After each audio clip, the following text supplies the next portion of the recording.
Tá começando. Perfeito, obrigado. Então, bom dia a todos. Essa é a sessão de julgamento da primeira Câmara Julgadora do Tribunal de Impostos e Taxas do dia 11 de julho de 2023. Estão presentes na sessão, eu conduzindo os trabalhos, Dr. João Maluf Júnior, demais juízes, Dr. Henrique dos Santos Andrade, Dr. Eduardo Soares de Mello, doutora Tatiana Chiaradia, e como representante fiscal temos o Dr. Matheus Monteiro Pinotti. Também temos aqui a presença de dois patronos que farão sustentação oral, Dr. Gabriel Gomes Simão Correia e Dr. Tiago Lozano Expressão. Nós vamos, então, iniciar pelo processo da Térios Açúcar e Energia Brasil S.A., que é o processo que está em primeiro lugar aqui na pauta, também conta com sustentação oral, então, é o AIN 4141881. De minha relatoria, é um recurso misto, recurso de ofício e recurso ordinário, e o processo retorna em vista com a doutora Tatiana. Eu vou fazer um resumo rápido do caso, e aí o patrono pediu para que fosse feita um esclarecimento, né, do nova sustentação oral. Eu vou conceder aqui, porque realmente aqui é uma mudança da composição. Então, eu vou fazer aqui a leitura do relatório rapidamente, né? São 9 acusações: falta de pagamento, interrupção do diferimento, crédito indevido, bens alheios à atividade do estabelecimento, crédito indevido de material de uso e consumo, tem falta de estorno, aquisição de óleo diesel para industrialização, e posterior utilização para consumo próprio. Temos também a acusação de ressarcimento de ICMS de substituição tributária sem amparo na legislação, recebimento de mercadoria sem documentação fiscal, através de apurada por levantamento fiscal, né? E algumas faltas de escrituração aqui de documentos fiscais, de entrada de mercadoria e de aquisição de serviço de transporte. Como eu já tinha dito, né, esse caso aqui, ele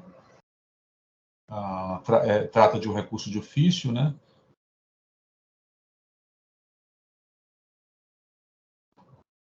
Tem alguns itens que não se encontram mais em discussão, né? Os itens 5, 8 e 9 do AIN não se encontram mais em discussão, que é o de crédito indevido devido à aquisição de material de uso e consumo, e os dois itens de falta de escrituração. Houve o pagamento, né? Então, a extinção pelo pagamento. No parecer do recurso de ofício, a representação fiscal concorda com o recálculo dos juros em atenção ao disposto na súmula TIT 10, em sua nova redação. Porém, discorda da decisão recorrida no que concerne à atualização da base de cálculo da multa, propugnando pelo parcial provimento do recurso. No recurso ordinário, o contribuinte traz diversas questões. Ele alega nulidade da autuação pela falta de controle de qualidade da portaria CAT 115, né? Quanto ao item 1, alega que o fisco deveria ter feito encontro dos ajustes, considerando também os ajustes positivos, que parte das mercadorias foi empregada como insumo da produção com alíquota de 12%. Quanto aos itens 2 e 3, alega que toda mercadoria dá direito a crédito, independentemente de ser integrada ou não ao produto final. Item 4 alega que o óleo diesel teria sido utilizado para transporte de máquinas agrícolas, funcionários e oficinas volantes, portanto, utilizado em atividades da empresa, e assim sendo, confere o direito ao crédito. Quanto ao item 6, alega que é legítimo o crédito referente ao ICMS de substituição tributária, referente à parcela própria, e aquele retido a maior em razão de fato gerador presumido e não realizado. Quanto ao item 7, alega que teria afastado a presunção relativa do levantamento fiscal com base em laudo técnico da KPMG, juntado aos autos, e que as diferenças restaram justificadas. Isso é uma apertada síntese, né, das alegações do contribuinte em seu recurso. Há contrarrazões em seu relatório, então vou passar a palavra para o doutor Tiago. Doutor Tiago, fique à vontade. Aí depois a gente retorna aqui, eu faço uma uma breve exposição do meu voto e passo a palavra para a doutora Tatiana, que trouxe o voto de vista. Doutor Tiago. Bom dia, senhor presidente. Obrigado pela concessão da nova sustentação oral. Na verdade, eu vou apenas resumir os principais argumentos, sobretudo em respeito ao doutor Henrique, que está aqui substituindo, qual também cumprimento também a doutora Tatiana e doutor Eduardo, o qual declarou-se impedido na sessão anterior. Então, mais um motivo para a relevância dessa nossa exposição, para que, então, o doutor Henrique tenha todos os detalhes. E os senhores também possam retomar o que eventualmente tenha ficado de dúvidas. Cumprimento também o Dr. Matheus, membro da representação fiscal. Senhores, o primeiro item diz respeito à falta de pagamento de interrupção do diferimento da cana-de-açúcar, na aquisição dessa cana-de-açúcar, porque supostamente teria havido quebra de estoque em razão de perdas e outros motivos durante o processo produtivo. O principal ponto que nós suscitamos aqui é que a fiscalização calculou o ICMS, apurou o ICMS dessa quebra do diferimento, considerando apenas os ajustes negativos do estoque. E nós entendemos e suscitamos no o recurso ordinário que o ICMS deve ser apurado com base na média dos ajustes.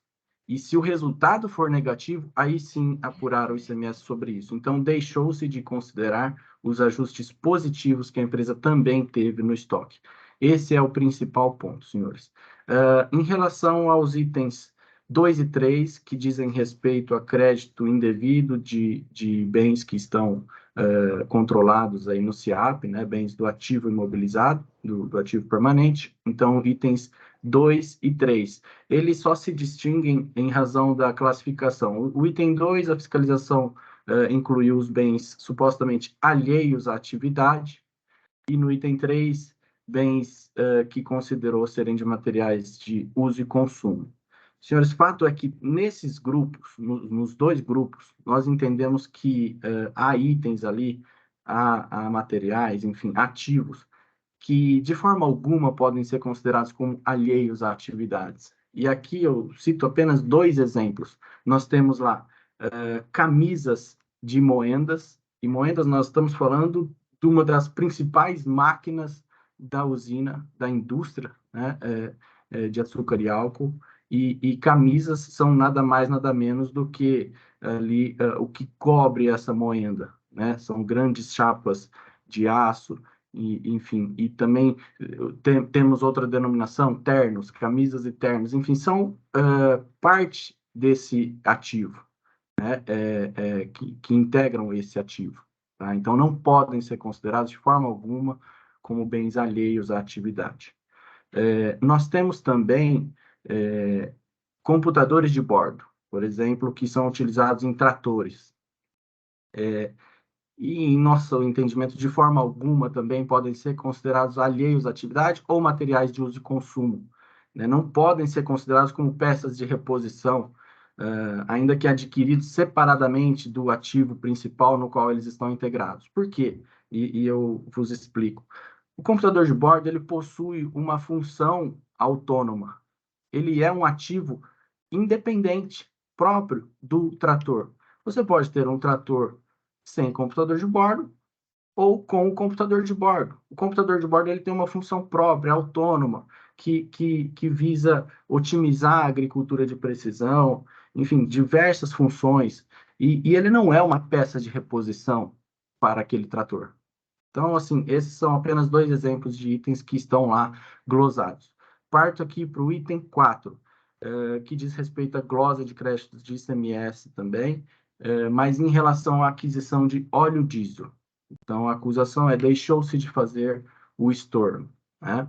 Item 4, que é um segundo valor mais relevante aqui desse auto de infração. E o que nós temos glosado, basicamente, nesse auto de infração?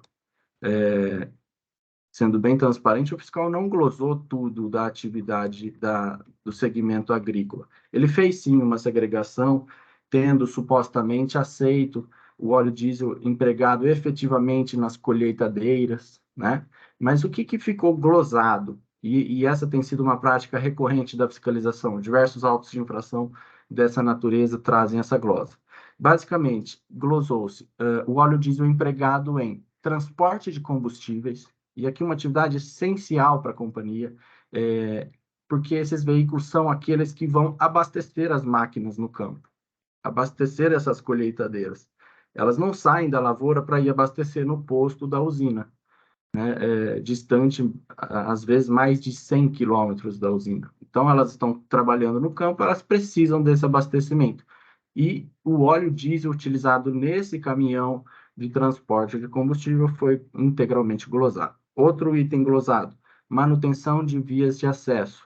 Aqui nós estamos falando do setor não responsável por mera manutenção de estradas enfim, vicinais e estradas de terra. Nós estamos falando do preparo dessas vias para que esses grandes equipamentos, as grandes carretas, os grandes tremiões consigam chegar nessas lavouras, né?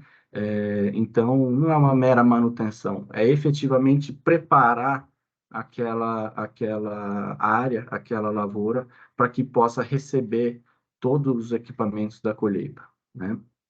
E efetivamente para que se possa escoar toda aquela cana colhida. Outro grupo, o terceiro aqui, e o mais relevante, senhores, nessa exposição, apoio CTT. CTT é corte, transbordo e transporte. Algumas usinas denominam também como CCT, corte, carregamento e transporte. Aqui, com todo respeito, me parece que a glosa foi extremamente genérica e a acusação bastante precária, porque ela simplesmente glosa o grupo inteiro. Tudo que está nesse grupo, todos os veículos que estão nesse grupo, não podem se creditar, enfim, o óleo diesel empregado neles não podem dar crédito. Então, não houve uma segregação, uma discriminação de quais veículos dariam crédito, né? Qual óleo diesel daria crédito. E aqui nesse grupo, nós estamos falando, poderia ter aqui dentro desse grupo, e tem efetivamente, né, na classificação, na planilha de controle dos veículos, nós temos aqui carretas prancha, que levam as colheitadeiras para essas lavouras, né? Essas grandes carretas prancha, grandes carretas com aquele guincho Munk, que, enfim, carregam, descarregam esses grandes implementos, carregam ou descarregam os big bags de fertilizantes, coisas do tipo. O óleo diesel empregado nessas grandes carretas foi integralmente glosado aqui, né? Porque me parece apenas pelo fato de constar na nomenclatura do grupo apoio CTT. Então, tudo que se denomina apoio, a fiscalização entende que não tem essencialidade para o processo produtivo. Com todo respeito, essa glosa foi das mais precárias aqui e é um item muito relevante, né, no processo produtivo, porque diz respeito a essa fase do corte, carregamento e transporte. E os demais itens glosados, os demais grupos foram apoio de combate a incêndio, manutenção, enfim, caminhões, oficina volante, borracharia volante, que vão até os veículos para fazerem esses consertos. Transporte de pessoas, fornecimento de combustível a terceiros, ainda que empregados nas operações agrícolas, e apoio à indústria. Senhores, nós trouxemos em memoriais, em recurso ordinário, precedentes desse Tribunal Administrativo que tem admitido o creditamento sobre máquinas, por exemplo, utilizadas na manutenção de vias de acesso, então retroescavadeiras, pás carregadeiras, caminhões Munk, nesse apoio de combate a incêndio, ou seja, caminhões bombeiro e oficina, e trouxemos também julgados que vêm admitindo o crédito do óleo diesel não apenas nas colheitadeiras, efetivamente. Elas não fazem o trabalho sozinhas, ela nem chega lá sozinha. Mas então esses julgados admitem o crédito do óleo diesel empregado nesses caminhões prancha. Então, é esse o ponto delicado. Não basta a fiscal aceitar o crédito do óleo diesel da colheitadeira. Como eu já mencionei, ela não chega lá sozinha, ela não sai de lá sozinha. Tá? Esses eram os principais argumentos do crédito de óleo diesel. Partindo para os dois últimos itens, rapidamente, o item número 6 diz respeito a um crédito de ICMS-ST da aquisição de óleo diesel. A empresa entendeu que, posteriormente à sua aquisição, ela não deu saída para comercialização enfim, e que ela teria um resíduo, né, porque esse óleo diesel foi pago no início da cadeia, o ICMS-ST foi pago no início da cadeia, então o fato gerador não se realizou. O fato gerador que se presumiu desde o início de que ela venderia esse óleo diesel, né, esse não se realizou. De fato, que ela entende, com base no artigo 269, inciso 2 do regulamento de ICMS de São Paulo, que ela possui o direito de se creditar desse resíduo do ICMS-ST. E o último item, senhores, diz respeito a uma exigência de ICMS apurado por meio do levantamento fiscal. Esse levantamento quantitativo, que o fiscal considera lá estoque inicial, entradas, produção, menos saídas, tem que se chegar num estoque teórico. Enfim, um estoque teórico impossível de acontecer, principalmente numa atividade como a usina de cana-de-açúcar. E nós trouxemos, desde a impugnação, um laudo da KPMG, um laudo que explica as divergências que o fiscal encontrou, e essas divergências se resumem basicamente a 2 pontos aqui nesse caso. Enfim, são notas fiscais de simples faturamento, que no decorrer daquele ano, no finalzinho do ano, a empresa emitiu para iniciar um processo de exportação, né? Mas o ano se encerrou e a exportação efetivamente ocorreu no comecinho do outro ano. E para fins de baixa do estoque, que é o que deve ser considerado no levantamento fiscal, essa baixa do estoque só foi realizada na virada do ano seguinte. Então, o fiscal não poderia ter considerado essas notas que ele considerou, porque senão daria divergência no estoque, é claro. E todos esses pontos foram esclarecidos à fiscalização, foram endereçados no laudo da KPMG e, com todo respeito, não foram bem enfrentados na decisão de primeira instância.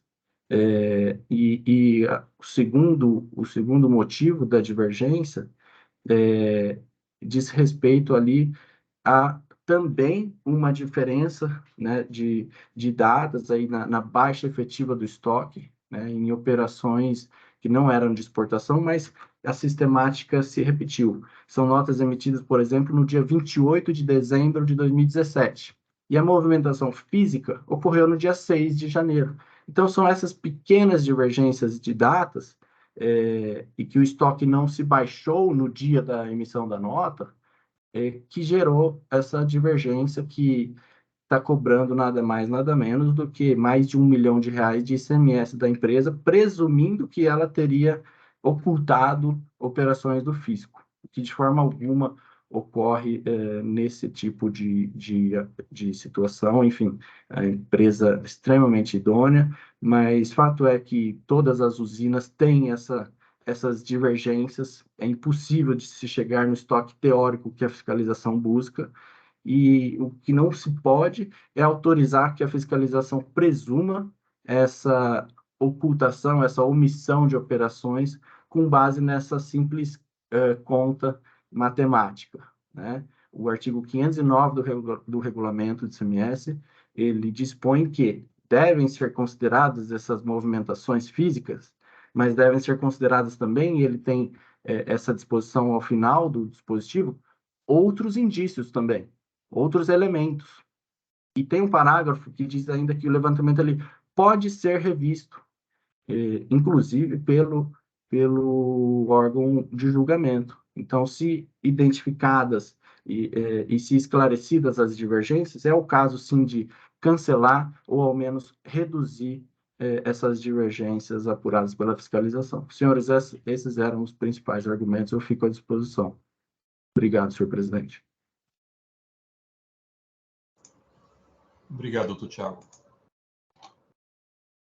Eu vou fazer a leitura do meu voto, tentar ser o mais breve possível aqui. O recurso de ofício trata apenas da questão da súmula TIT 10, na sua nova redação, né?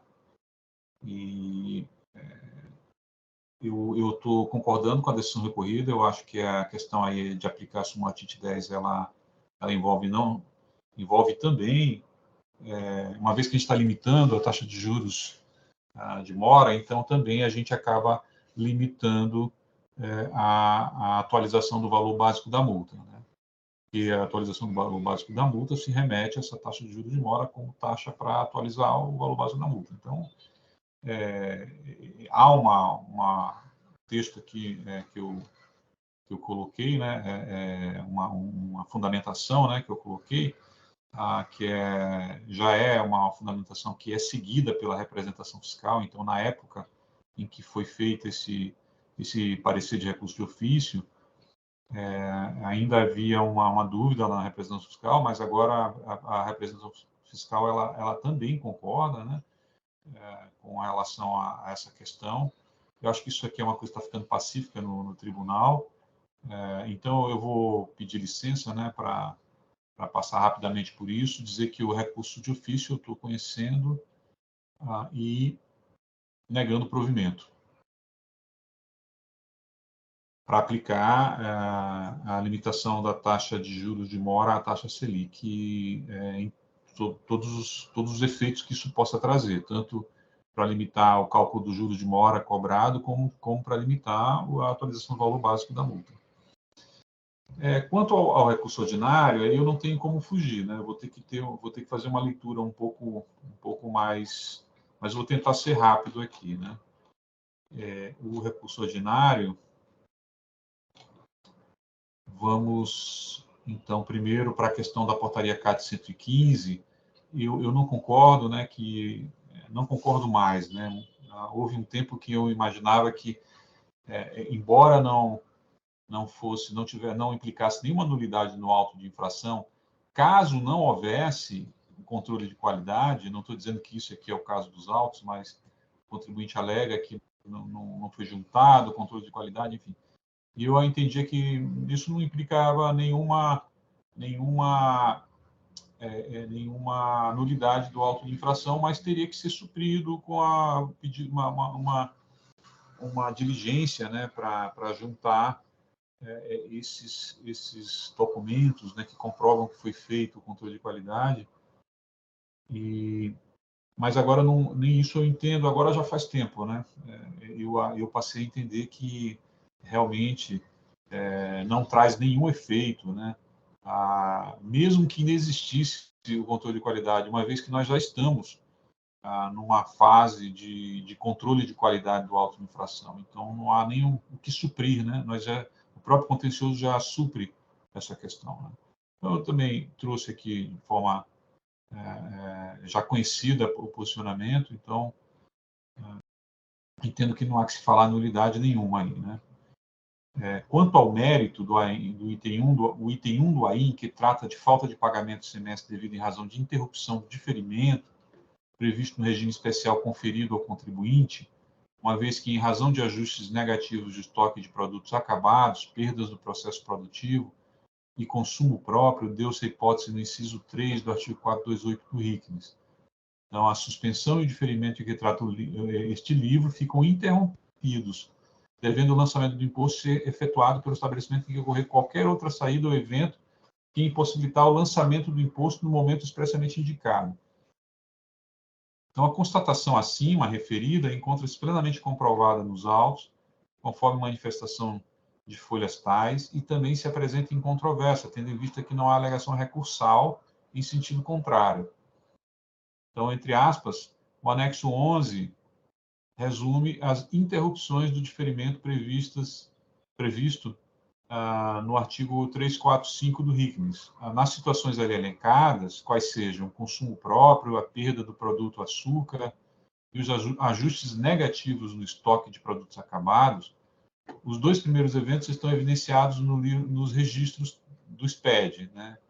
Também conhecido como livro de produção diária, enquanto o terceiro está relatado às folhas 640, quando dá resposta à notificação encaminhada anteriormente pelo fisco. Todos os dados foram extraídos dos registros, né, o 1390 e 1390 do SPED, né, entregues no sistema, que substituíra o antigo livro de produção diária. Referido demonstrativo apurara segundo o rendimento do estabelecimento, a quantidade de cana-de-açúcar utilizada para a produção dos álcoois ou açúcares, além de identificar a própria matéria-prima objeto de perda. A apuração da matéria-prima se faz necessária, uma vez que a interrupção do diferimento do imposto se dá na entrada da cana-de-açúcar em caule do estabelecimento industrializador.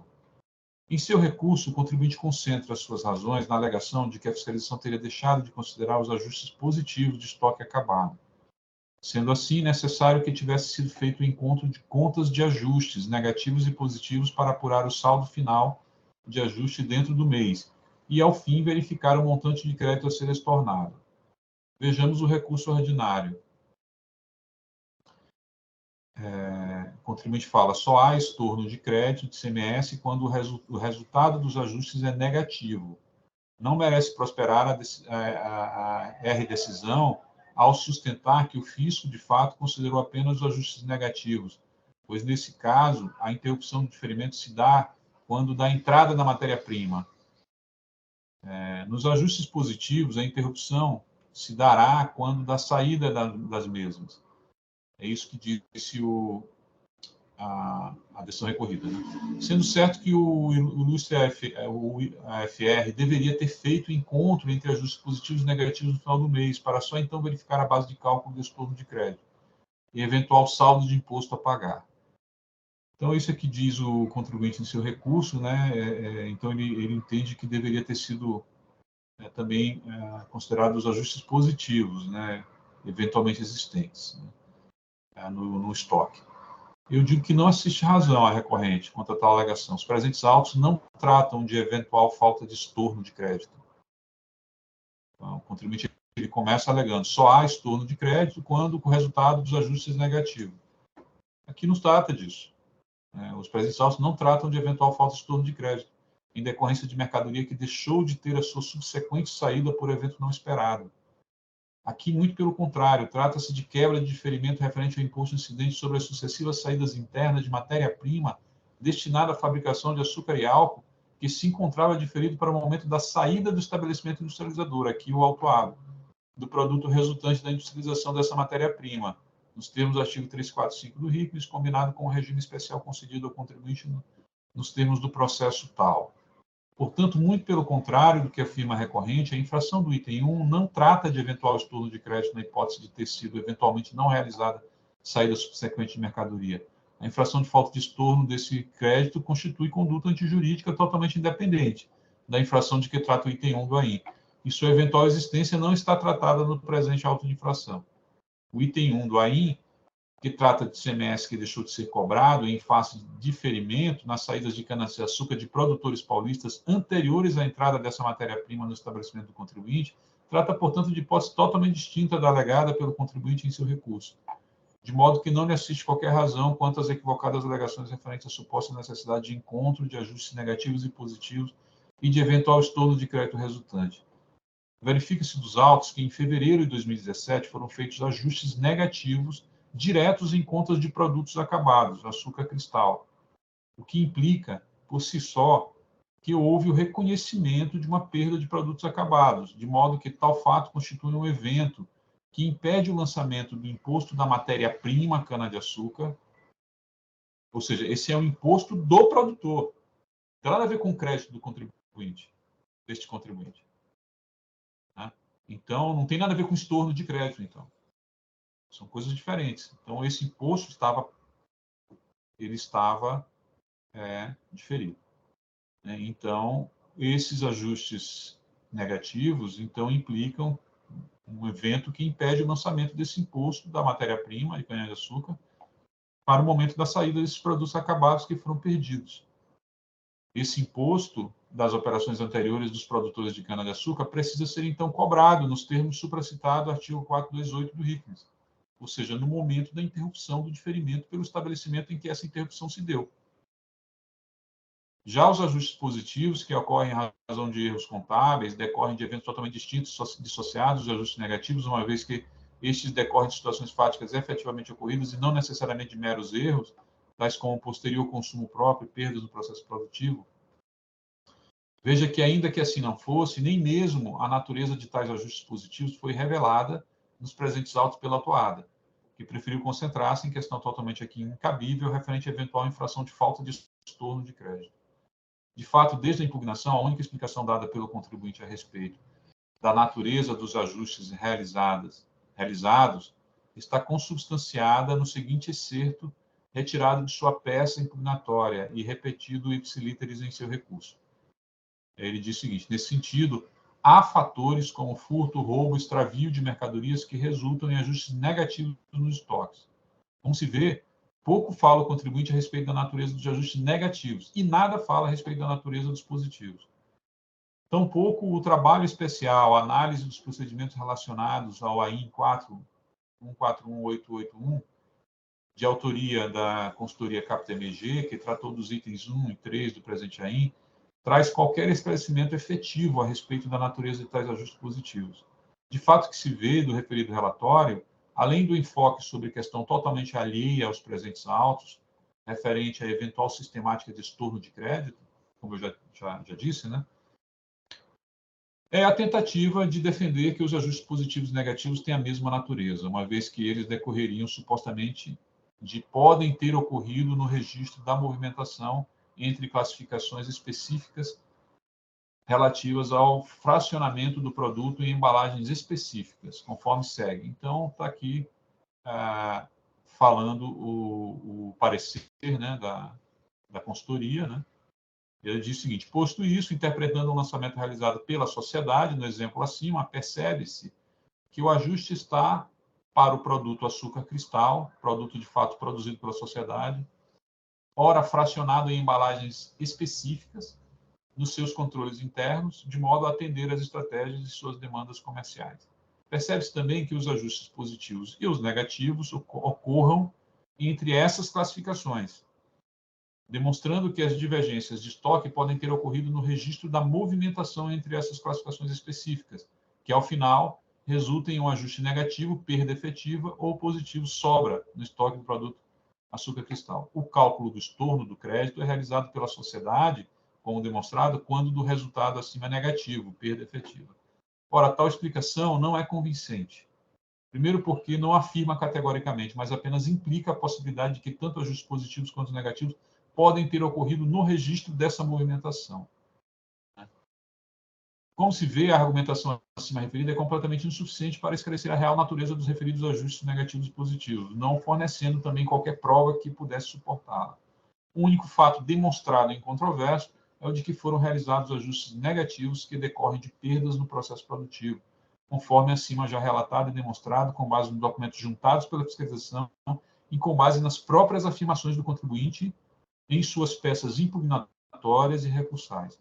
Tal fato por si só, no meu entender, já é suficiente para implicar a interrupção do diferimento preconizado no presente AIN, por força da legislação de regência, em especial o artigo 428 do ICMS.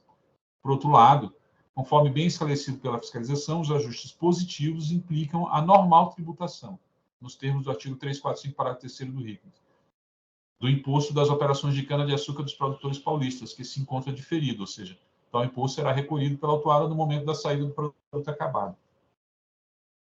Nada obstante, o presente item 1 do AIN nada trata a respeito desse imposto referente a ajustes positivos, de modo que não se sabe se foi ou não recolhido no momento correto pela autuada, tratando apenas do imposto decorrente do ajuste negativo, que não teria como ser recolhido pela autuada na sistemática do referido artigo 345, parágrafo 3º do RICMS, tendo em vista a perda ocorrida na produção, evidenciada por tais ajustes negativos diretamente na conta de estoque de produtos acabados. Por tais razões, não há que se falar em encontro de contas de ajustes negativos e positivos. Diante de tais explicações, torna-se evidente que não assiste qualquer razão à recorrente no tocante à alegação de suposto erro de alíquota, uma vez que, como o item 1 trata de imposto referente à saída de cana-de-açúcar, que se encontrava diferido, de modo geral, para a entrada no estabelecimento industrializador por força do artigo 345 e, no caso específico do presente contribuinte, para a saída do produto industrializado resultante por força do regime especial concedido, então a alíquota correta será aplicada de 18%, tendo em vista o disposto no inciso 1 do artigo 52 do RICM, exatamente como corretamente procedeu a fiscalização no presente caso. Também não tem qualquer relevância para o presente caso a alegação recursal de que parte dos produtos como álcool hidratado de açúcar e açúcar, né, como parte dos produtos como álcool hidratado e açúcar foram utilizados como insumos de produção, o que, pelo regime da não cumulatividade do ICMS, não entraria no critério para fins de estorno de crédito. De fato, seria possível vislumbrar, apenas como um exercício hipotético, que numa eventual infração de falta de estorno de crédito cometida pelo contribuinte, poderia até ser relevante a consideração de que produtos acabados foram, ao fim e ao cabo, utilizados como insumos de produção. Nada obstante, os presentes autos não tratam desse tipo de infração de falta de estorno de crédito. Veja-se que tal infração pode ter sido efetivamente cometida pelo contribuinte, conforme ele mesmo afirma, e reafirma, desde sua impugnação. Porém, não se tem conhecimento de infração desse naipe, referente ao crédito do imposto nos presentes autos. Mais uma vez, os presentes autos tratam do imposto incidente sobre as operações de saída dos produtores de matéria-prima cana-de-açúcar que se encontrava diferido para o momento da saída do produto acabado do estabelecimento industrializador, nada tendo a ver com qualquer crédito que possa ter sido tomado pelo contribuinte autuado, e aparentemente, conforme ele afirma e reafirma, teria implicado infração de falta de estorno. Ante o exposto, nego o provimento ao recurso no tocante ao item 1 do AIM. Quanto ao item 2 e 3, a recorrente alega que os bens adquiridos e cujo crédito da aquisição foi glosado pelo fisco se trata de insumos de sua produção e são empregados no objeto social do contribuinte. Primeiramente, ao contrário do que afirma a recorrente, não basta que os bens adquiridos sejam relacionados ao objeto social do contribuinte. De fato, a decisão normativa CAT 01 esclarece que, em relação ao ativo permanente, dão direito ao crédito CMS apenas os bens relacionados à produção e comercialização das mercadorias, ou seja, aqueles bens que efetivamente participam do processo de produção e comercialização. Por outro lado, em relação aos materiais de uso e consumo, este TIT já vem pacificando o entendimento em diversos acordos proferidos pela Câmara Superior, citando como exemplo aquele do AIN 4.070.210, que o critério separador entre bens intermediários e material de uso e consumo, já que ambos não integram o produto final, é o da extinção integral e imediata no processo produtivo.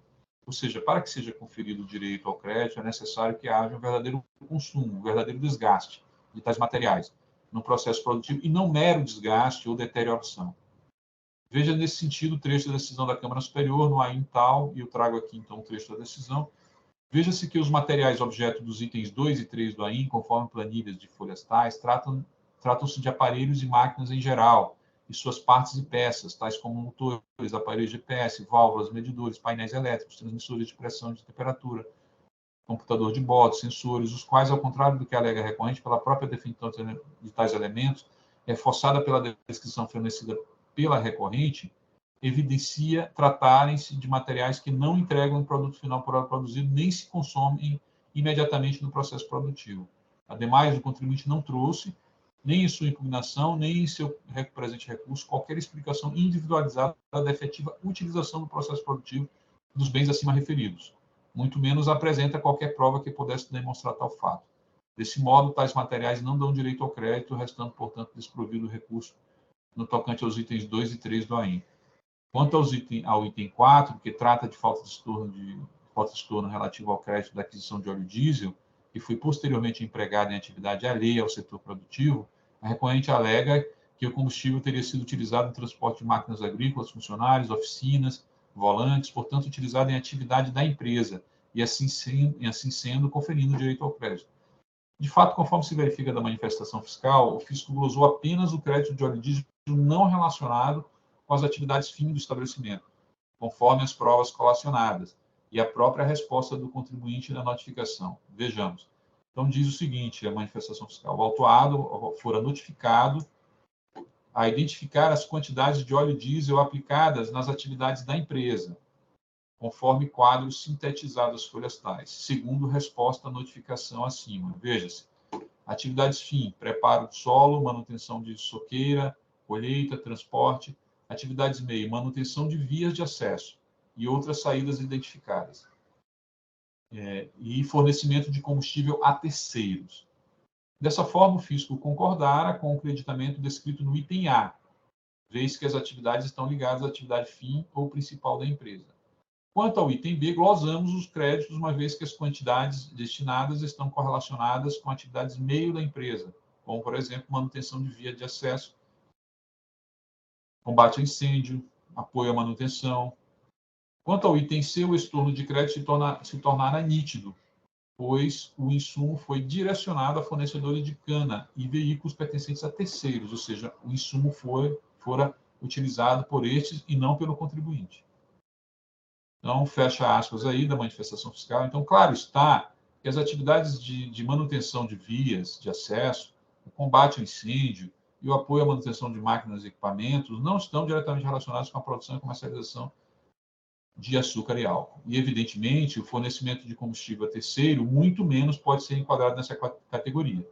Logo, não há que se falar em direito ao crédito do óleo diesel nessa circunstância, tendo procedido corretamente a fiscalização. Portanto, nega-se provimento ao recurso no tocante ao item 4 do AIM. Quanto ao item 6 do AIM, verifica-se que a acusação também está correta. De fato, vale ressaltar que aqui estamos tratando de contribuinte que adquire o óleo diesel para ser empregado em sua atividade de produção de açúcar e álcool. Portanto, não se trata de distribuidor ou comercializador de óleo diesel, mas de consumidor final. Como consumidor final, o contribuinte não é substituto nem substituído tributário. Logo, se houve retenção a maior do ICMS de substituição tributária por fato gerador presumido e não realizado, o ressarcimento decorrente deve ser intentado pelo substituído tributário, no caso dos autos, o estabelecimento distribuidor que forneceu o óleo diesel ao contribuinte.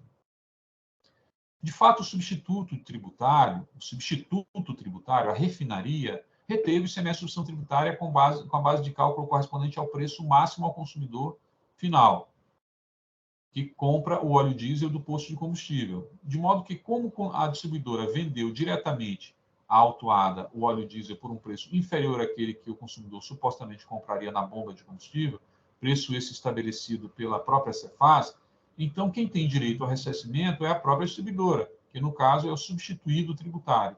Essa é a dicção do artigo 269.1 do RICMES. Artigo 269, nas situações adiante indicadas, o estabelecimento do contribuinte substituído que tiver recebido mercadoria ou serviço com a retenção do imposto, observada a disciplina estabelecida pela Secretaria da Fazenda, poderá ressarcir-se do valor do imposto retido a maior. Veja-se também que, no tocante à disciplina do artigo 272 do RICMES, não há qualquer justificativa para que o contribuinte promova o ressarcimento, uma vez que tal dispositivo apenas possibilita o crédito ao contribuinte que receber o imposto retido de mercadoria não destinada à comercialização subsequente. Nesse sentido, a fiscalização esclarece em sua manifestação que o contribuinte se creditou regularmente do ICMS nos termos do artigo 272, porém, creditando-se irregularmente referente a ressarcimento cuja titularidade pertence a seu fornecedor. Então, está aqui o que a manifestação coloca, né? Manifestação fiscal. Portanto, nega-se provimento ao recurso também no tocante ao item 6 do AIM. Por fim, quanto ao item 7, que trata de omissões de operações de entrada apuradas por levantamento fiscal, a recorrente alega que teria afastado a presunção relativa do levantamento fiscal com base em laudo técnico da KPMG, juntado aos autos, e que as diferenças restaram justificadas, sem razão a recorrente. Primeiro, as alegações pontuais da autuada, que decorrem das constatações efetuadas pela KPMG em seu laudo, quando efetivamente corretas, foram aceitas pela fiscalização e, por isso, lavrado o termo de retificação do AIM, não implicando a nulidade do trabalho fiscal. Por outro lado, as demais alegações foram todas refutadas corretamente e definitivamente pela manifestação fiscal conforme segue, entre aspas. Das ilações apresentadas pelo patrono quanto ao levantamento quantitativo realizado, item 5.1 do laudo menciona que não foram consideradas notas fiscais de saídas, essas 3 notas fiscais, no total de 837 toneladas de açúcar. Nesse ponto, assiste razão ao contribuinte e deverão ser adicionadas 837 toneladas às saídas de açúcar. Movimentação física versus fiscal. Alegara, neste quesito, que os documentos fiscais, apesar de terem sido emitidos em 28 de 12 de 2017, tiveram sua movimentação física ocorrida em 6 de janeiro ou fevereiro do ano seguinte. Notas fiscais de número tais. Segundo os dados da nota fiscal eletrônica, constantes no ambiente da nota fiscal eletrônica, não há data de saída distinta da data de emissão. Então, essa questão foi afastada. Então, se não há data de saída distinta na nota fiscal eletrônica, então aqui há uma impropriedade aqui, né? Então, o contribuinte está afirmando que saiu apenas em 6 de fevereiro, né? Saiu do estoque. Então, realmente houve aí uma contabilização que não reflete o que está na nota fiscal eletrônica. Então, a fiscalização está utilizando como base a nota fiscal eletrônica. O mesmo procedimento se repete para os outros 2 documentos fiscais mencionados, portanto, incabível a alegação do autuado. No item 5.3 da defesa, as folhas tais, ocorreram uma alegação interessante, porque as notas fiscais de remessa, CEFOP 7949, e de exportação, 7101, foram emitidas no ano de 2017 e movimentaram a mesma quantidade, conforme folhas tais. Nessa situação, o contribuinte sugere que o fisco deva utilizar o CEFOP 7949, ao invés do 7101. Com devida venha, é uma solicitação ineficaz ou inócua, porque não traz efeito algum, visto que as quantidades são as mesmas, o fisco utilizara o CEFOP 7101. A única alegação, quer dizer, se as quantidades são as mesmas, isso não altera o levantamento fiscal. Estou só explicando o que quer dizer aqui. A única alegação plausível de ser aceita pelo fisco é a de inclusão da quantidade de 837 toneladas de açúcar relativas às saídas, haja vista que não foram computadas no levantamento. Neste cenário, ao adicionarmos a quantidade de 837 toneladas às saídas informadas, no anexo 5, provocaremos um aumento do crédito tributário, pois a diferença apurada fora de entradas, ou seja, as saídas foram maiores que as entradas. Deveras, o parágrafo 2º do artigo 509 do RICNES, tendo baixado texto abaixo, oferece a oportunidade de renovação do levantamento fiscal sempre que forem apurados dados não levados em consideração, como é o caso aqui presente. Veja-se, artigo 509, ele traz, parágrafo 2º, poderá ser renovado. Então, fecha aspas.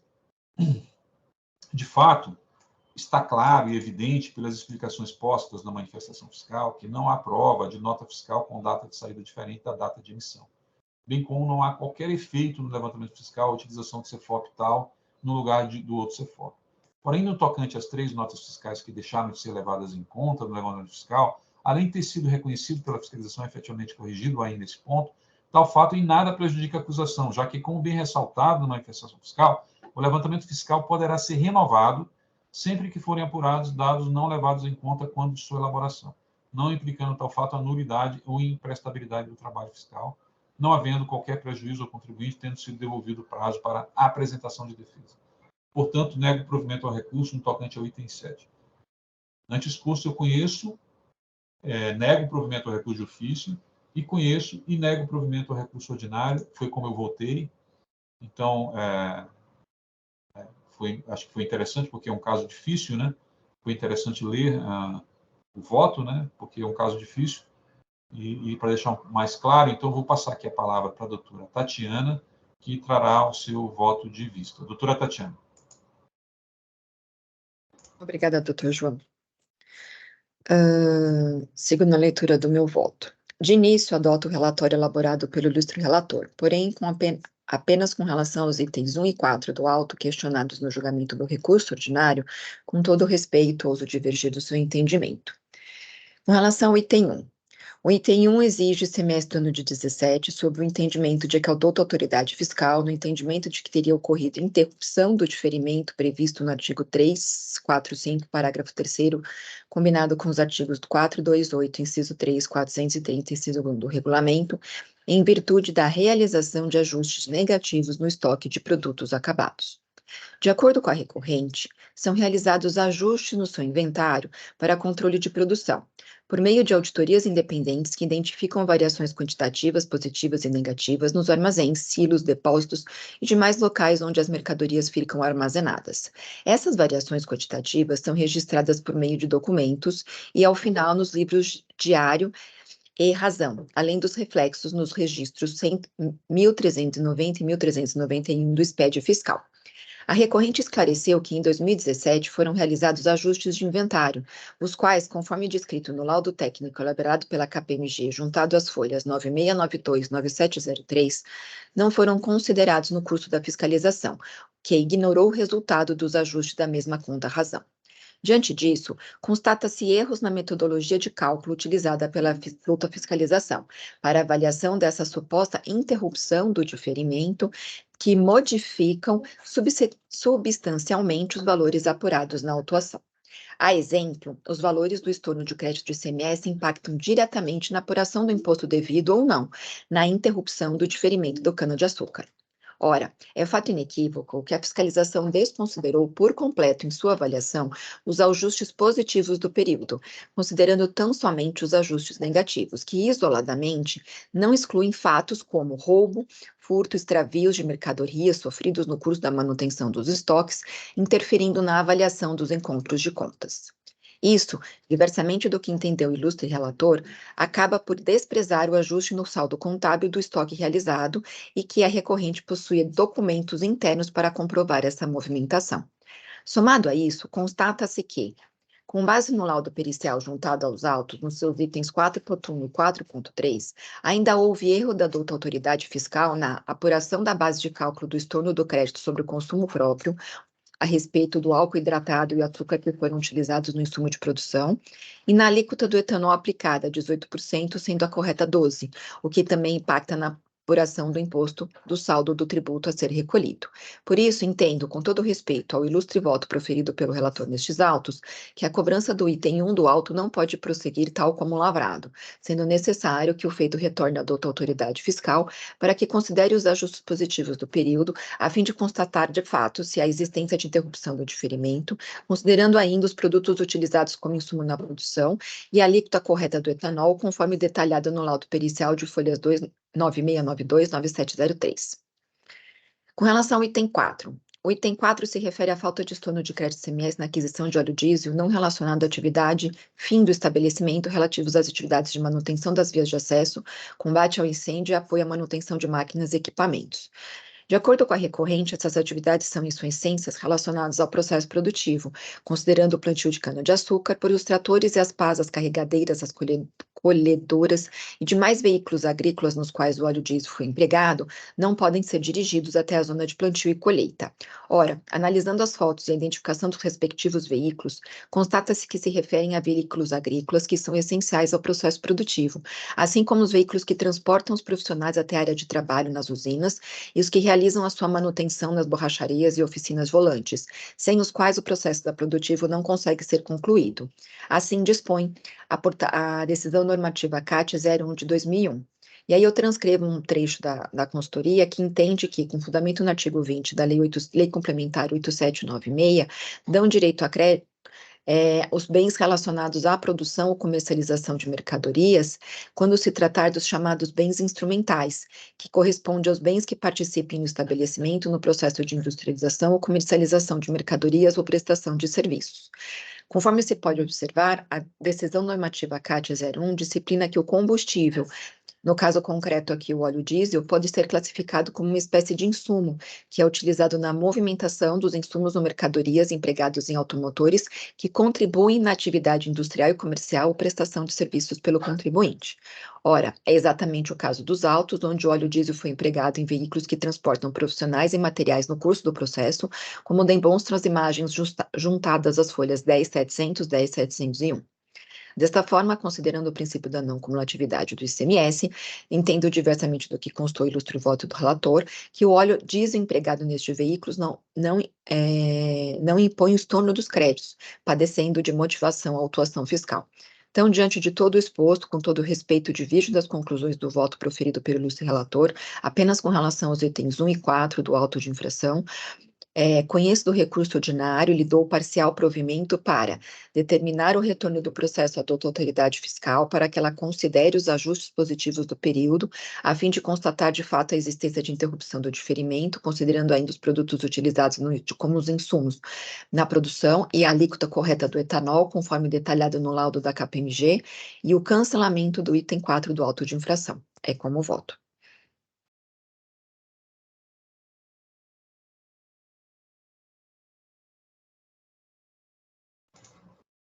Muito obrigado, doutora Tatiana. Parabéns pelo voto, bastante objetivo e claro.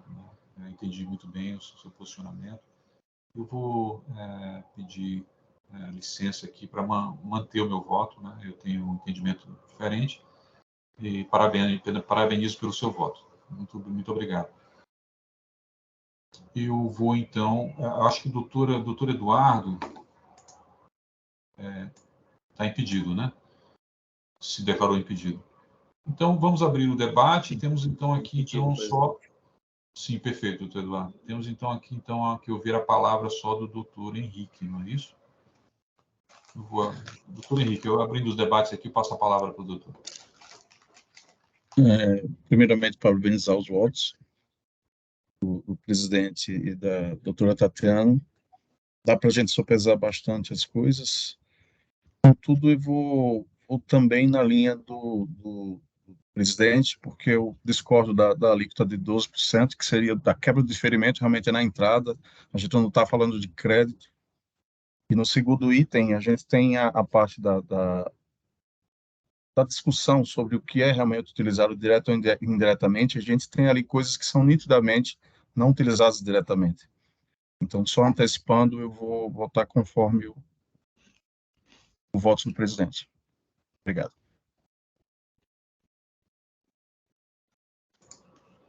Doutor João, eu estou fazendo o registro de votos. Como eu não dispus aqui sobre o recurso de ofício, eu estou seguindo o senhor. Então, é conhecido integralmente, não provido, correto? Exatamente. Obrigada. Perfeito. Maravilha. Então, vou encerrar os debates, né? Mas o doutor Eduardo, ele precisa... Ele já foi na sessão anterior, né, doutor Eduardo? Declarado... Ou tem que... Sim, tanto que consta que eu me declarei impedido no histórico ali dos eventos. Tá, então vou encerrar os debates e já partir para a votação.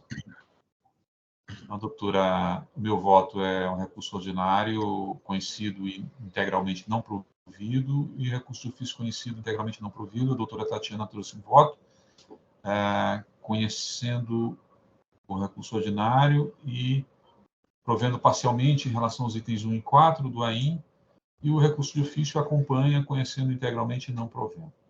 Então, encerrando os debates, eu pedi a presença do doutor Henrique para a votação. A doutora Eduarda apareceu aqui. Será que teria que se declarar novamente? Sim. Vou reabrir os debates aqui, tá?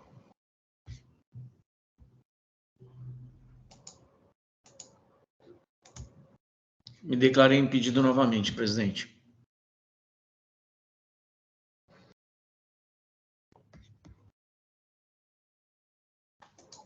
Ai, não.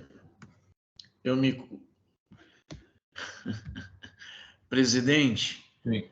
eu fiz uma confusão. Eu peguei e me declarei impedido no outro processo, que depois eu preciso... Porque eu já estava acompanhando o outro, lendo as peças do outro, né? Porque nesse eu estou impedido. Você comentou, precisa se declarar impedido, acho que novamente. Eu peguei, pum, estava aberto, quer dizer, vai ser um outro problema quando a gente julgar outro caso. Mas deixa eu entrar, então, no atual, que é da Tereos. Deixa eu ver. É que aparece para o doutor confirmar a presença. Eu acho que não deveria aparecer. Eu vou cancelar novamente, doutor Henrique, me desculpe aqui mais uma vez, mas eu vou cancelar novamente aqui a verificação de quórum. Vamos ver se o doutor Eduardo se declara. Tem possibilidade de declarar impedido, doutor Eduardo, nesse processo? Então, aqui o que aparece, né? O presidente encerrou os debates, é a última informação que eu tenho, e consta no campo solicitações que foi efetuada a declaração de impedimento. É a mesma tela que você tem acesso, presidente? Não, Eu acho que não pode encerrar o debate. Você tem que deixar o debate aberto e aí ele clica em pedido e aí você encerra, deve dar... Tenta assim. Abre o debate de novo para ele clicar. Perfeito. Porque eu não tenho nenhuma opção, não me é dada nenhuma opção. Bem, vamos ver de novo agora. Eu reabri os debates, agora aparece declarar-se impedido, fase de debates. Aqui, fase de debate, está declarado impedido, gravar. Então, o que aparece... Você consegue, Eduardo? O debate está reaberto, né? A gente tem embaixo nos eventos, né? Tem até o horário agora, 9h49, debate reaberto. Agora, se nós formos mais para cima da tela, antes dos campos que tem os votos do Maluf e da Tatiana, aparece o campo solicitações, e aí está escrito efetuada a declaração de impedimento. E eu não consigo acessar nada. Então, isso aqui então já está registrado, né? Já está registrado, né? Então, isso aqui está desde o começo. Tá. Tanto que não me permite clicar, fazer qualquer opção. Então, vamos fazer assim, eu vou encerrar novamente, vou pedir a presença do doutor Henrique, e aí eu passo para a votação, né? Passo para a votação. Então é isso. Doutor Henrique, eu peço desculpas, pedir a sua presença novamente aqui para a votação.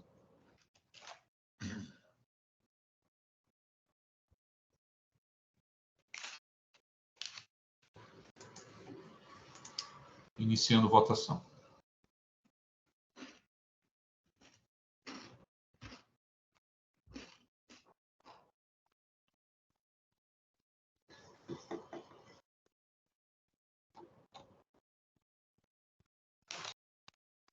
Então, a votação realizada, o processo de Tereos, Açúcar e Energia Brasil S.A., AIN 4141881, teve o seu recurso ordinário conhecido integralmente e não provido, decisão não unânime, e o recurso de ofício conhecido e não provido, decisão unânime, nesse caso. Então,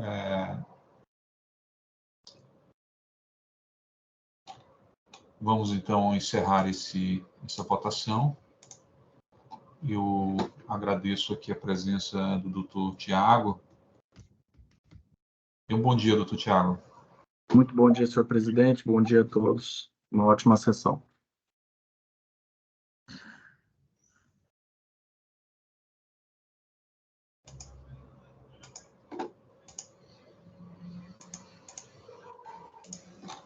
Presidente? Pois não, Eduardo. Então, por equívoco, eu me declarei impedido quando você comentou, eu estava com a tela aberta do Santer. Certo. E aí eu não sei como eu posso desconsiderar essa declaração de impedimento. Vamos então passar para o próximo processo. É o processo da Santer Fábrica de Papel Santa Terezinha, S.A., AIN 4150883, de minha relatoria. Peço aos colegas que se dirijam para esse processo. Eu tenho aqui a sua declaração de impedimento, doutor Eduardo. Eu posso...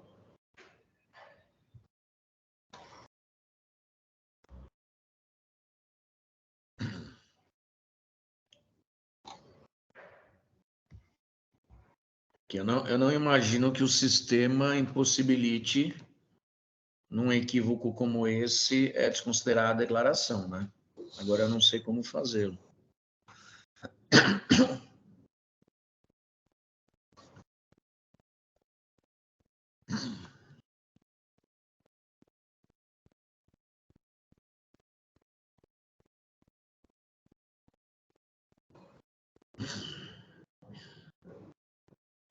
Eu também não estou vendo nenhuma possibilidade aqui para mim. Eu só se encerrar os debates, aí não teria, eu acho que não teria nenhum efeito sobre isso, né? Porque eu só tenho aqui a possibilidade de gravar a sustentação oral, habilitar a edição do voto do relator, que não... Deixa eu tentar habilitar, só para ver o que acontece aqui, e regravar o meu voto. Tá.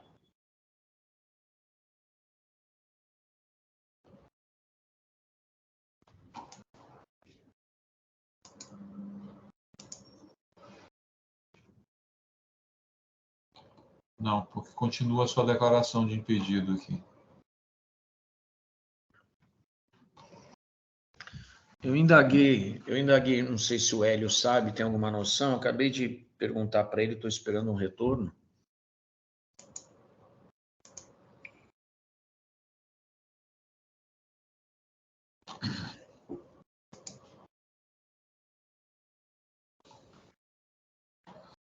Porque o sistema, imagino que ele deva possibilitar, né, corrigir, né, uma situação como essa.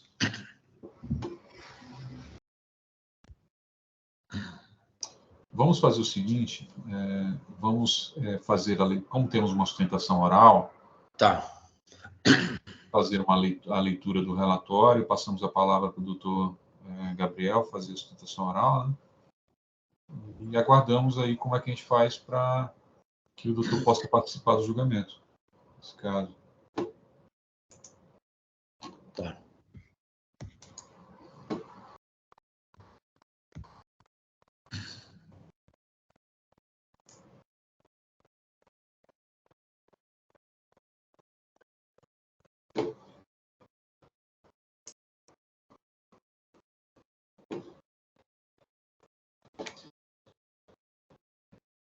Então, eu vou fazer a leitura do relatório. Esse aqui é um recurso ordinário interposto por Santer, Fábrica de Papel Santa Terezinha, S.A., e o recurso de ofício. A decisão de primeira instância julgou parcialmente procedente esse aí, que trata de uma única acusação de crédito indevido material de uso e consumo.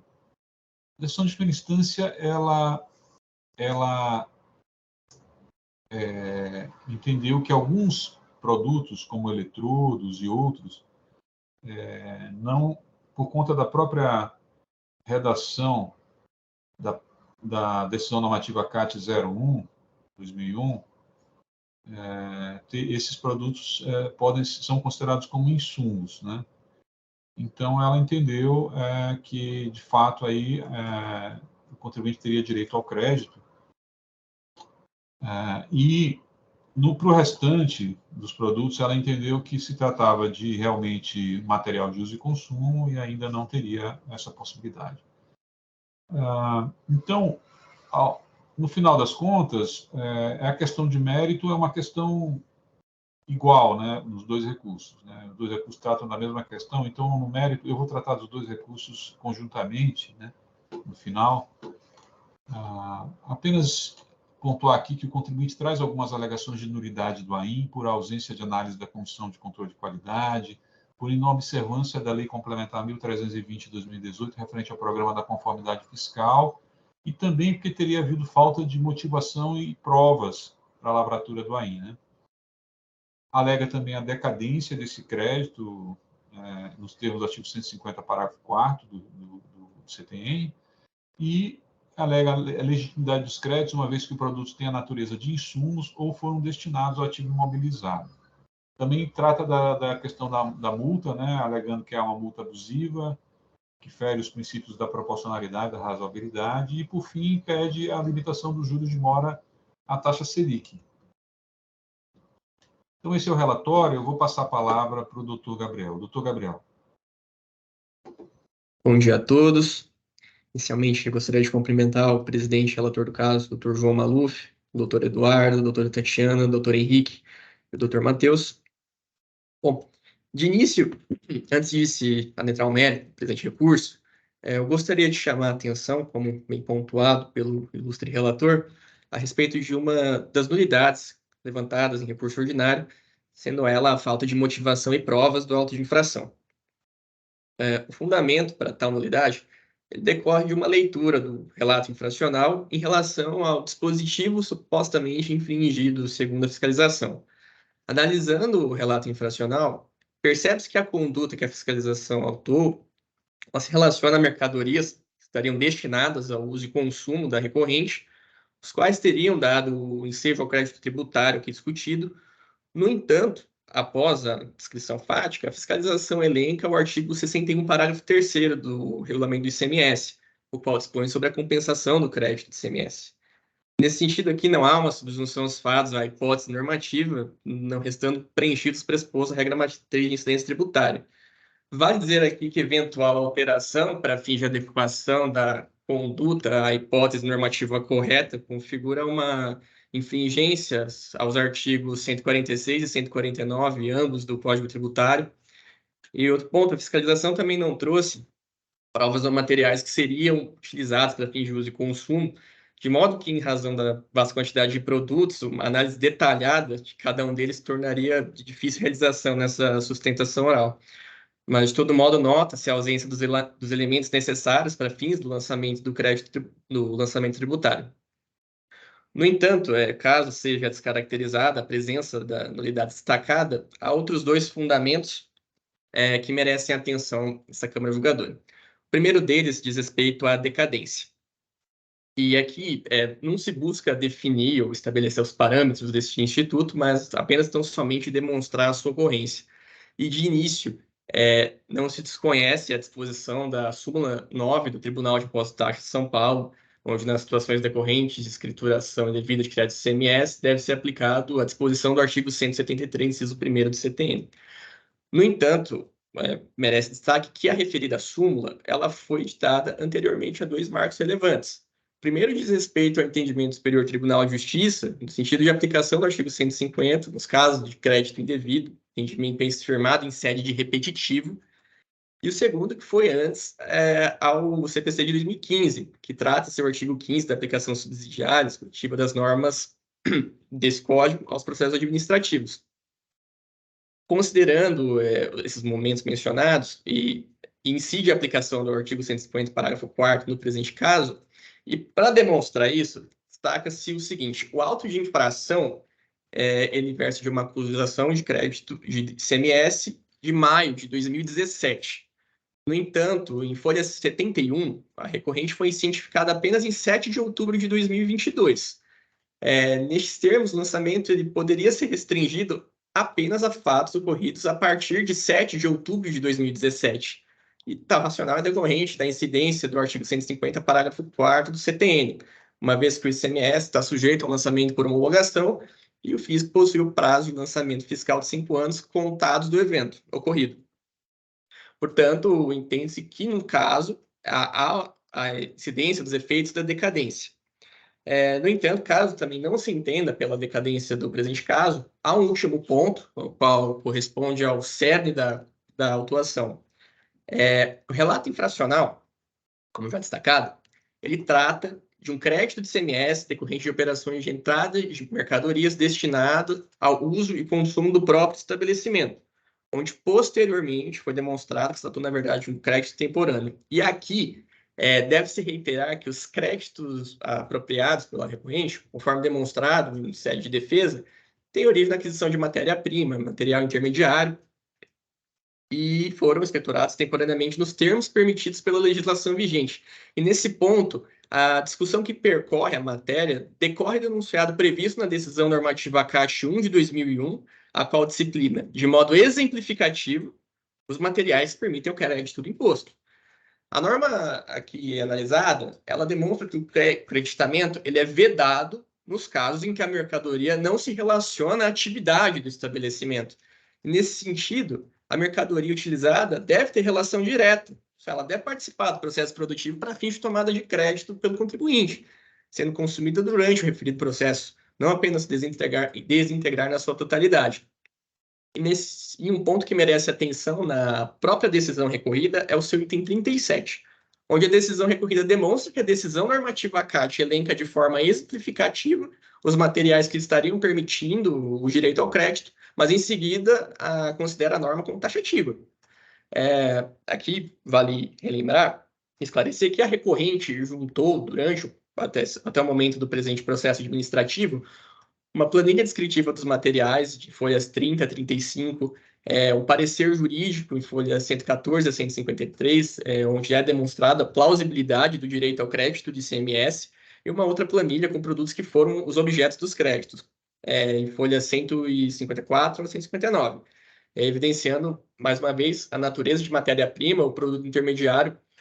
Cito aqui como exemplo correias, óleo móvel, disco de corte, feltro, demonstrando efetivamente a necessidade desses produtos no processo produtivo da recorrente. E no que diz respeito ao processo produtivo, ele é um ponto que ele é considerado como fundamental na discussão aqui debatida.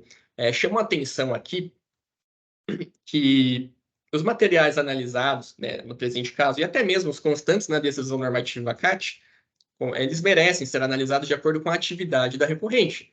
Não seria uma simples leitura, não bastaria uma simples leitura dos itens elencados na norma, mas sim um devido estudo técnico aliado a um estudo jurídico, demonstrando que cada material foi utilizado no processo produtivo para fins do creditamento. E aqui não há uma unanimidade, pois cada empresa, o setor produtivo, tem as suas particularidades, seus processos de produção próprios, que diferenciam um dos outros. E a título exemplificativo, eu mencionei alguns materiais como feltro, camisas e facas.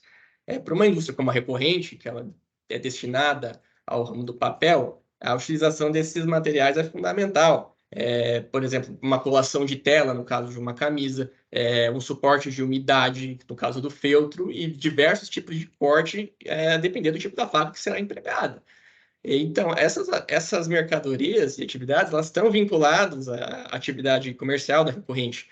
No entanto, nós utilizamos os mesmos materiais para uma empresa do ramo, uma empresa de transportes, a utilização é distinta, você quer podendo conferir um direito ao crédito em razão da natureza da atividade prestada. Corroborando ainda os fundamentos destacados, nota-se que existem várias consultas formuladas pelos contribuintes no sentido de verificar a vinculação do crédito à mercadoria e atividade prestada para fins de cumprimento da decisão normativa CAT.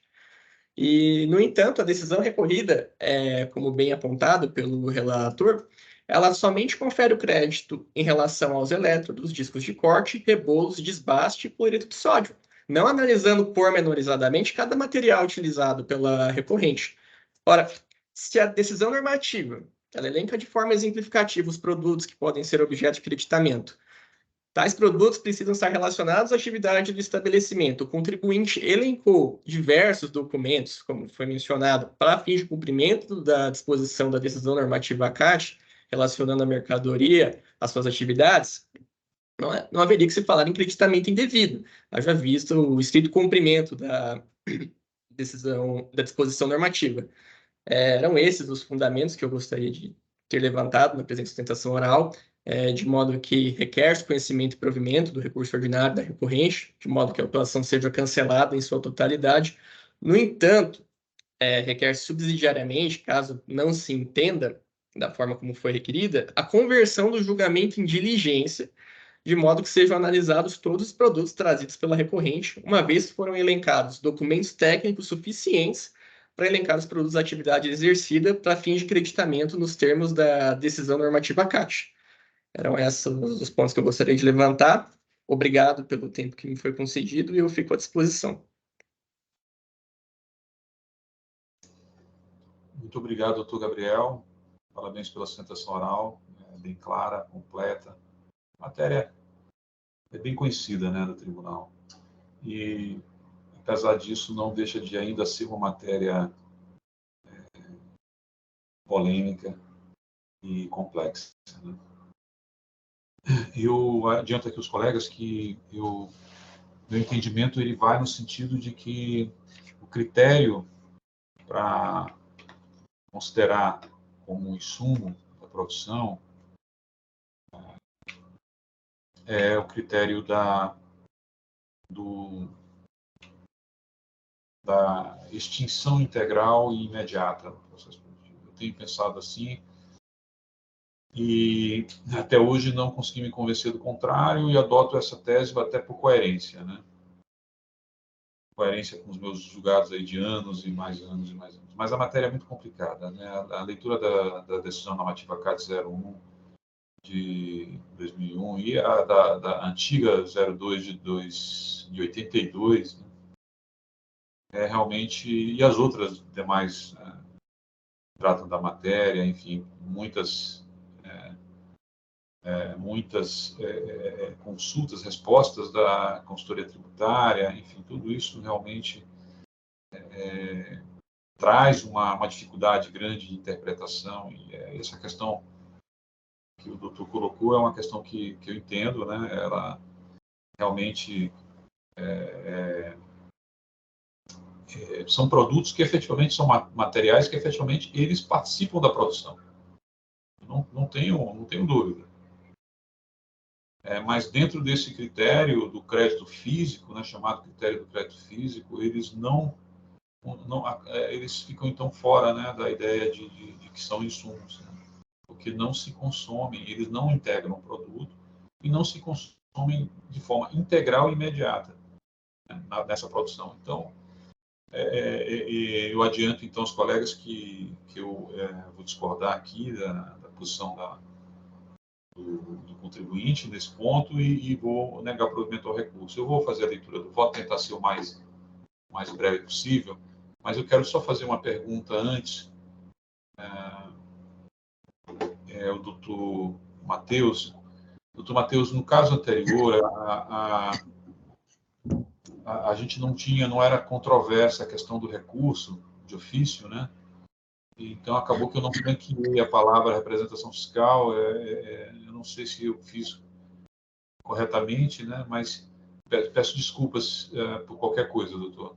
Mas, de fato, nesse caso, nós temos um recurso de ofício aqui da Fazenda, e o que de costume acontece, quando a maioria dos representantes fiscais estão aqui, eles deixam para fazer a sua manifestação, inclusive em relação ao recurso de ofício, ao final, depois que todos os juízes se manifestam em debate. Mas como é a primeira vez que o doutor está aqui, eu não sei se o doutor prefere fazer isso logo após a sustentação oral do contribuinte, aí faz a sustentação oral do recurso de ofício, ou prefere deixar para falar tudo junto, tanto do recurso de ofício como as considerações do recurso ordinário ao final eu costumo franquear a palavra para a representação fiscal, depois que todos os juízes falam. Então, fica ao seu critério, doutor Matheus. Presidente, quanto ao processo anterior, eu não teria mesmo nenhum comentário, então, por isso também não me manifestei. Mas sobre isso, eu acho que fica mais fácil manter esse padrão, né, de falar ao final, se for o caso. Perfeito. Obrigado. Obrigado, doutor Matheus. Doutor Eduardo? Obrigado, presidente. Presidente, eu recebi uma mensagem do Hélio, inclusive ele disse que o processo vai ter que ser retirado de pauta e mencionado por e-mail esse incidente, né, que seria o meu equívoco, e aí peço desculpa aos colegas de ter me declarado impedido. Né? Então, só estou adiantando antes da gente começar, não sei se a gente vai dar sequência aos debates. Tá. Não tem problema nenhum, doutor Eduardo. Podemos... Realmente é uma questão que nós ficamos atados, né? Por causa das possibilidades tecnológicas, aí, falar de uma forma bastante eufemística, né? Porque, na verdade, essa perseguição do sistema, né, que nos persegue. Mas, enfim, de modo geral, o EPAT ele funciona muito bem, né? Mas tem esses pequenos detalhes aí que realmente ficaram. E aí, como isso pode, né, o fato de o doutor ter se declarado impedido, mas não estar efetivamente impedido, é uma questão apenas de uma limitação do sistema e não poder voltar atrás, né? Realmente isso pode prejudicar esse julgamento. E eu entendo que, de fato, assim, o caso de se não há solução para isso. Então, na verdade, retirar o processo de pauta para uma próxima sessão, e aí o doutor, quando na próxima sessão ele consegue votar, não vai ficar o registro do impedimento? O que o Hélio me passou aqui a informação, e aí eu mandei para você, presidente, mas a mensagem não está indo, né? Tanto que eu pedi até para o Hélio mandar essa mensagem diretamente para você. Ele diz o seguinte, que o processo ele tem que ser retirado de pauta, e aí vai ser aberto um incidente para corrigir essa situação, e aí somente após a correção o processo vai retornar para julgamento. Então, acredito que não seria o caso de já reagendar para a semana que vem. Sim. E aí teria que mandar para o EPAT os dados do processo e mencionar esse equívoco, né? Eu acho que agora a mensagem foi para você, presidente. Sim, eu vi. Eu peço mais uma vez desculpas, porque quando o presidente falou, se declara impedido, eu achei que eu estava me declarando novamente naquele outro processo da Terios, né? Mas eu estava com a tela aberta nesse, porque eu estava lendo as peças do processo. Sim. Então, eu vou pedir desculpas aqui aos colegas. Eu que peço desculpas, desculpa interrompendo. Perfeito. Mas, pedindo desculpa também ao doutor Gabriel, né? E eu acho que, então, nessa circunstância, a gente vai ter que aguardar, doutor Gabriel, o processo entrar novamente em pauta. Eu já adiantei meu voto, né, antes disso, mas, de qualquer forma, eu, inclusive, posso até ver se... Não, acho que não. Eu ia até perguntar se a doutora Tatiana, por exemplo, gostaria de pedir vista, coisa e tal. Mas é melhor devolver o processo mesmo e... Se eu pedir vista, vai acontecer a mesma coisa do outro. O impedimento fica registrado. Registrado, né? De qualquer forma, tem que... Aí talvez a correção seja até mais difícil, né? Porque não bastasse o meu equívoco, eu teria, entre aspas, só percebido depois da retirada de vista. Não sei se conseguiria, né? Sim. Já estaria Então, mais... Então, realmente, nós estamos aqui numa situação que não temos o que fazer, né? Teremos, então, que retirar esse processo de pauta. Peço desculpas ao doutor Gabriel. Doutor Matheus, doutora Tatiana, doutor Eduardo. Então, eu vou retirar de pauta, a pedido aqui do doutor Eduardo, e também por conta da situação aqui de problemas aqui do próprio sistema, né?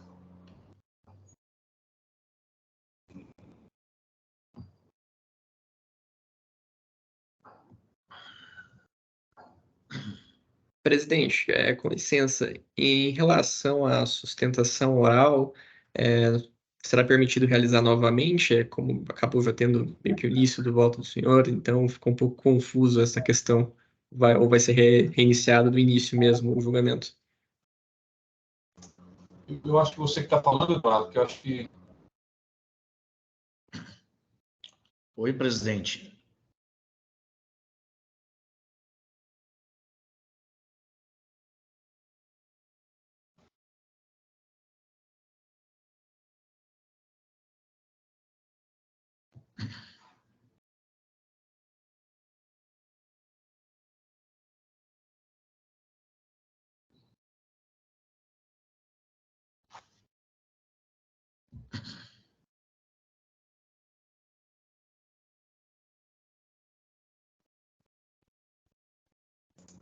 Eu acho que tive um problema de conexão. O doutor Gabriel gostaria de falar alguma coisa?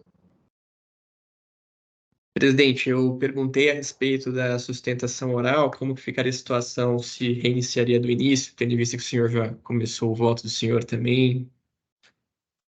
Eu acho que quando retornarmos, eu acho que dependendo do... Nós temos o costume aqui de franquear a palavra novamente, né? Então, até porque agora acho que não sabemos quando que vai retornar esse processo. Então, Perfeito. Fique tranquilo, a gente parar novamente a sustentação oral. Tá ótimo. Obrigado. Então, o processo... Deixa eu voltar aqui.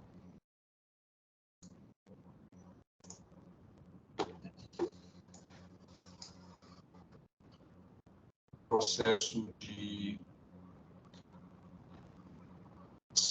Fábrica de Papel Santa Terezinha S.A. em 4.158.83, ele será devolvido para a agenda de pauta, em razão desse incidente.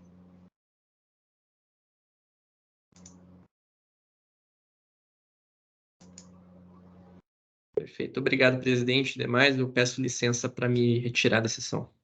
Perfeito. Muito obrigado, doutor Gabriel. Tenha um bom dia.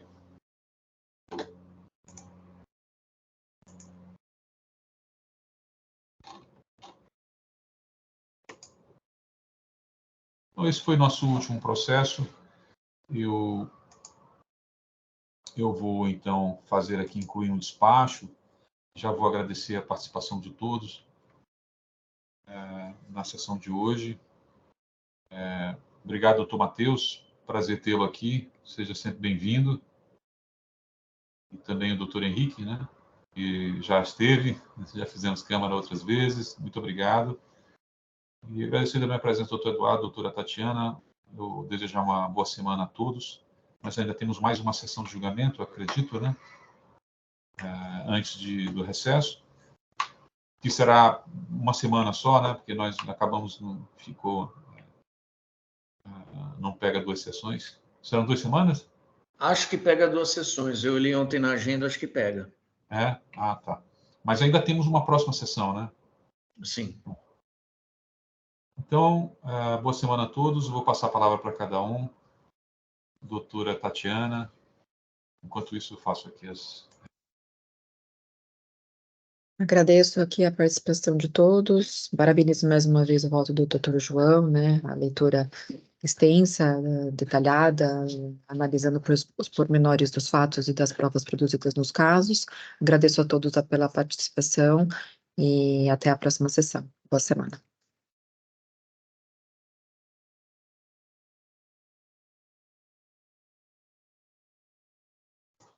Obrigado, doutora Tatiana. Boa semana. Doutor Eduardo. Bem, eu peço mais uma vez desculpas ao doutor Maluf, doutora Tatiana, os doutores Matheus, Henrique aí pelo equívoco, e parabenizo também os votos do doutores Maluf, Tatiana, no caso da Terios, e desejo uma ótima semana a todos. Obrigado, doutor Eduardo. Doutor Henrique. Também agradecer a participação e parabenizar pelos votos. Presidente, da doutora Tatiana, falar que essas coisas de tecnologia, na verdade, elas que nos empurram para isso, né, que isso acontece quase sempre, a culpa é sempre do sistema, e que não há o que se possa fazer, pelo menos por enquanto. E obrigado a todos e boa semana. Obrigado, doutor Henrique. Boa semana também. Doutor Matheus, encerrando aqui, né, suas considerações. Eu agradeço a todos aí pela participação, parabenizo pelos votos e uma boa semana. Muito obrigado, doutor Matheus. Boa semana também.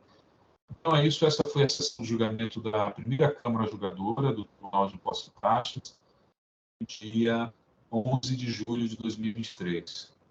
Uma boa semana a todos, até a próxima sessão.